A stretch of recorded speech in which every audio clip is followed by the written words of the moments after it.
জি, আমার নাম মোসাম্মদ রাহেলা মৌ। আমি গাইবান্ধা জেলা থেকে এসেছি। আমার বিষয় ছিল রাষ্ট্রবিজ্ঞান। আর আমাকে সর্বমোট প্রশ্ন করা হয়েছিল 7টা, মেবি আমি 5টা পেয়েছি। হ্যাঁ, প্রশ্ন ছিল ফার্স্ট আমাকে জিজ্ঞেস করছে যে আপনি পরীক্ষা কেমন দিয়েছেন। তখন আমি বলছি যে আলহামদুলিল্লাহ ভালো দিয়েছি। তখন আমাকে বলতেছে যে 53তে একটি নির্বাচন হয়েছিল, সেটার নাম বলেন।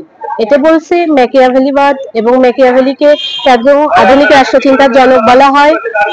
এরপর গণতন্ত্র সম্পর্কে কিছু বলেন, সংসদীয় সরকার কাকে বলে, এবং হচ্ছে আমাকে প্রাদেশিক সরকারের গঠন আমার থেকে জানতে চাওয়া হয়েছে। অর্থাৎ কোশ্চেন একটা হলো মানে অ্যান্সার দেওয়ার পর ওইখানে আবার আরেকটি কোশ্চেন বিস্তারিত জানার জন্য বলা হয়েছে। আসসালামু আলাইকুম রহমতুল্লাহ। আমি মোহাম্মদ জুয়েল মাহমুদ। আমি এসেছি গাইবান্ধা জেলার রংপুর বিভাগ থেকে। আমি আজকে ভাইবা দিলাম। লেকচারার ছিল, আমার ভাইবার বিষয় ছিল রাষ্ট্রবিজ্ঞান।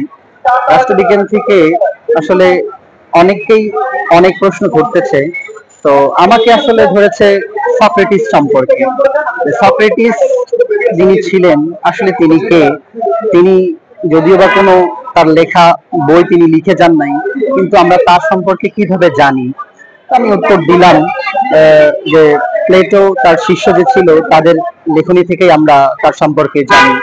এবং প্লেটো কেমন দার্শনিক ছিলেন, তার যে তত্ত্বগুলো আছে সেই তত্ত্বগুলো সম্পর্কে জানতে চাইলেন। প্লেটোর আসলে রাষ্ট্র দর্শনের অবদান কিরকম ছিল, তারপর প্লেটোর যে শিক্ষা ব্যবস্থা তিনি বলেছেন, এই শিক্ষা ব্যবস্থা আসলে বর্তমান সময়ে বাস্তবে প্রয়োগযোগ্য কিনা, এই বিষয়গুলো।